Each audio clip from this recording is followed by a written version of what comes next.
guys, Katrina here, the Zebra Wheelie. Welcome back to my channel.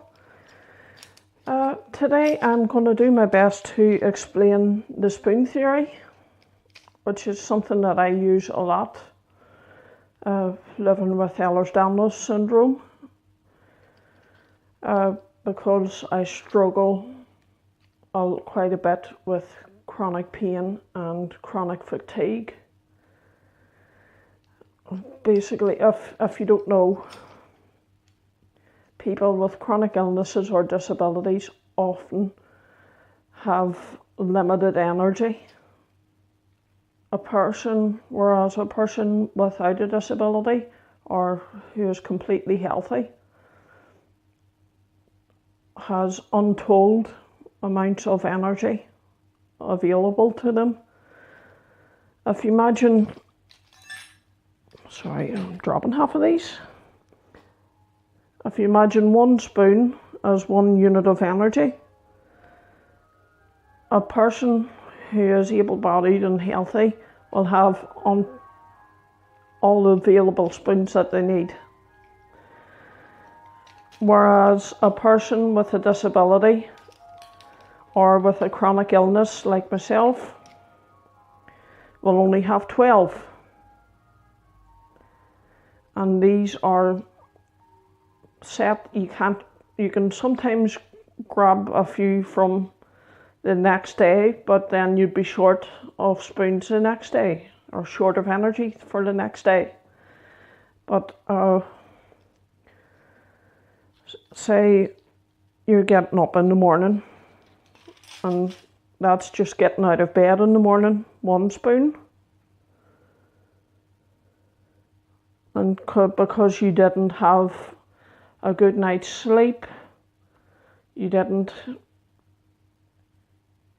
get to sleep at all sometimes, which happens to me, and you had chronic pain, your pains were setting off, and in my case having dislocations in bed,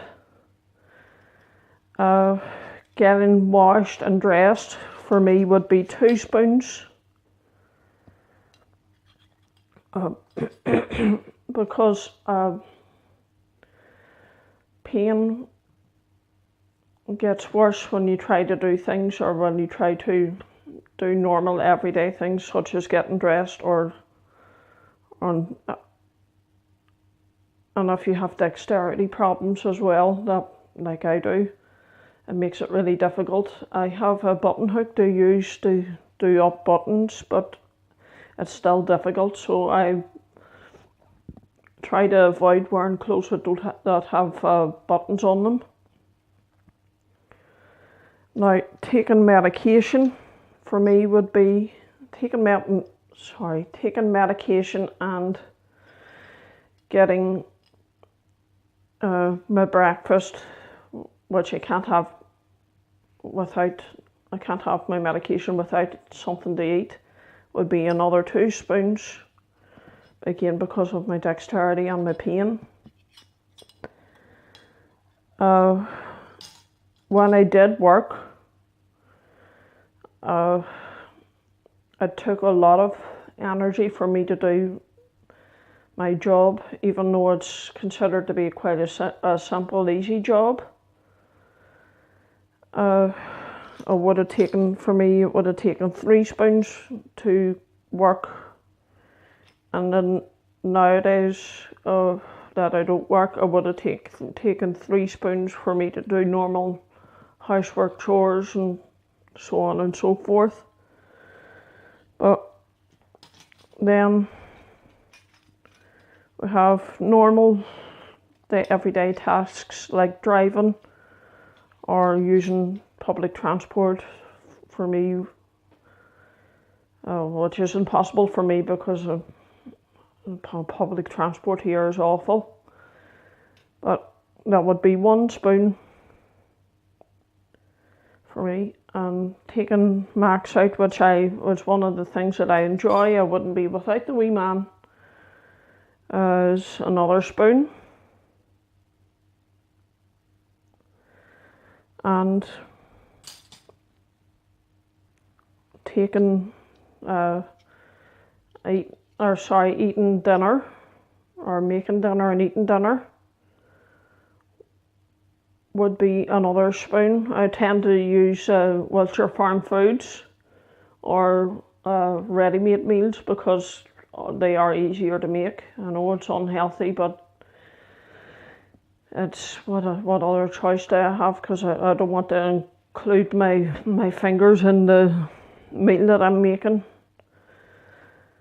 And then at night time, I would be getting undressed, taking medication, and then finally trying to sleep. That would be the last spoon.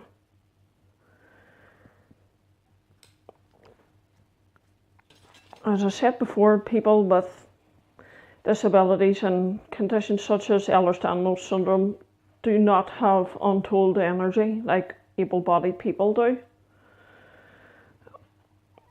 I can sometimes borrow, say, 3 or 4 spoons from the day after, but then that day, when that next day comes, I'm without the energy, so I'm basically done for the day, even before I started.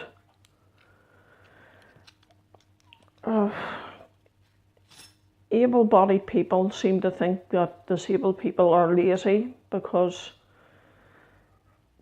they see them not doing anything or just sitting at home all day.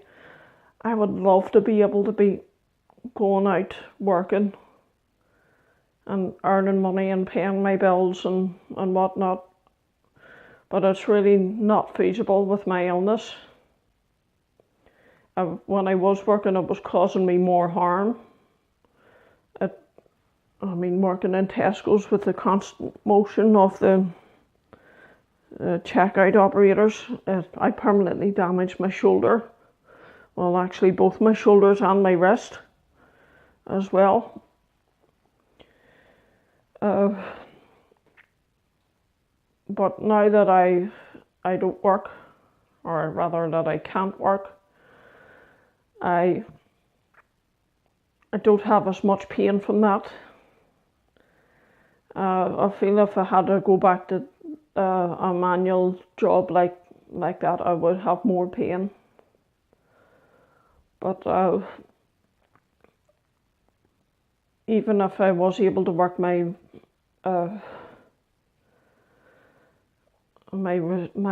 job options are extremely restricted.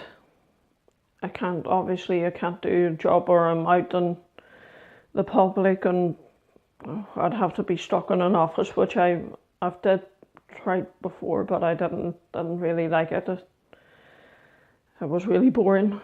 But anyway, if I thought I would make this video to try and explain to any able-bodied person what it is like to live with chronic fatigue and chronic pain. Although there's some people you just can't get through to, but anyway, I think I said in my last video, I can't remember, but my heart scan came, or my echocardiogram came back normal. It's just a routine thing that I have to go through every year. It's a routine thing with EDS patients because of a faulty valve in our heart. But my dad is also going through a cardiac scan as well, and he's getting a 24-hour blood pressure monitor fitted because his blood pressure was so high. But that should be fun. He was winding me up about being wired up. I can finally get my own back and wind him up.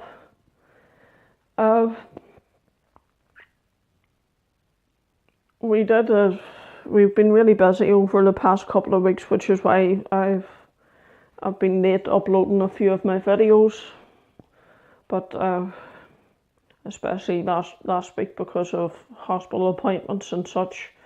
and then being Remembrance Week as well. But we're back on track now.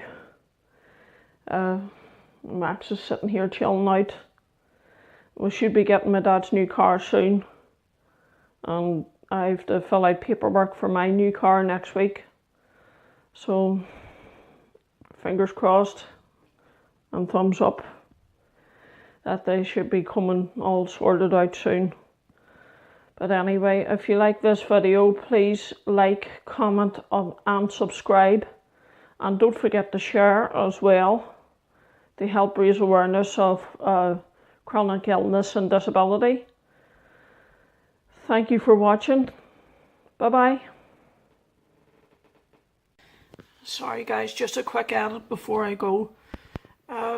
Sometimes if you're having a bad pain day, it can take more spoons or more energy to do those things that I listed before. I just wanted to say that. But thank you. Bye-bye.